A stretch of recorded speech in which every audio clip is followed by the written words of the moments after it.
আমাদের গল্পের নায়ক ইকবাল হোসেন 7 ভাই 3 বোনের মধ্যে সে কনিষ্ঠতম, আর সবাই তাকে আদর করে ডাকে রাজা।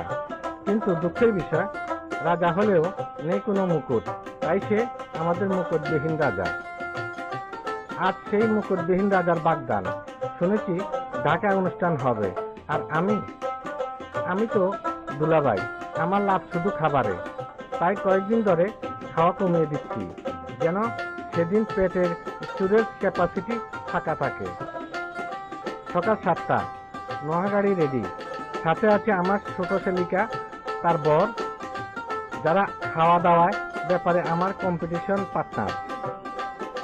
ঢাকা সিলেট মহাসড়ক তখন যেন এক্সপ্রেস ওয়ে নয়, বরং স্ট্যান্ড স্টিল ওয়ে। গর্ত, কাজ আর যানজট।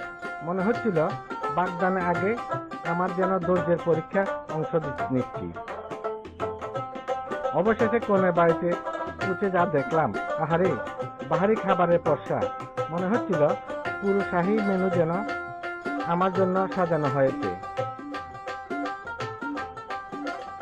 তারপর রাজকীয় ভঙ্গিতে রাজার আংটি পরিয়ে দিল কনেকে, আর কনে যেন রানীর মতো আংটি পরিয়ে দিল রাজাকে।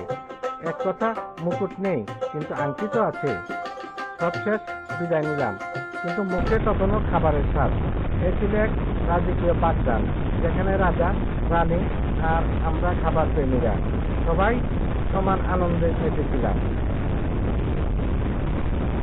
মুকুটবিহীন রাজার বাগদান, খাবার, হাসি আর স্মৃতির গল্প।